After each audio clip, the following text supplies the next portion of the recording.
Côte d'Ivoire, Ghana, Nigeria, Cameroun et Algérie sont les 5 sélections qui représenteront l'Afrique lors de cette Coupe du Monde de football 2014.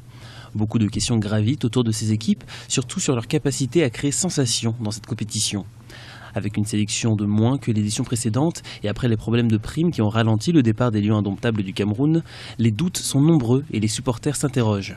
Je pense que dans l'ensemble, toutes se préparent quand même assez correctement. Il y a quand même des valeurs sûres comme la Côte d'Ivoire, quand même, malgré tout, qui reste toujours aussi impressionnante, sur qui on laisse, je dirais, on forme beaucoup d'attentes.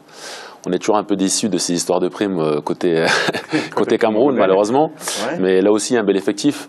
Donc on s'attend à quelques surprises, malgré tout. Les groupes sont assez difficiles quand même pour le Cameroun. Donc c'est vraiment une grosse surprise, malgré tout, qui sortent de là, parce que c'est vraiment un groupe très relevé. En effet, le Cameroun se retrouve dans un groupe particulièrement difficile face à la Croatie, le Mexique et le Brésil, organisateurs de ce mondial. Pas évident pour un premier tour, à eux de faire leurs preuves. On attend bien sûr beaucoup de la Côte d'Ivoire et du Ghana, qui avaient créé la surprise en 2010 en attendant les quarts de finale.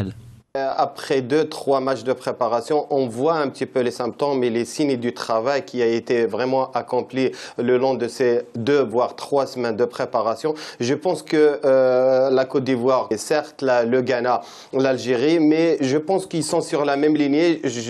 J'attends le début du mondial pour voir un petit peu les vérités, les vraies vérités avec la pression de la compétition. Et je suis confiant, je suis confiant au moins 2 voire 3 équipes qui vont passer le cap du premier tour, je l'espère bien. Le premier match africain sera justement pour le Cameroun qui affrontera un Mexique quasiment à domicile, ce qui devrait annoncer assez rapidement la couleur de ce mondial pour la sélection des Lions indomptables.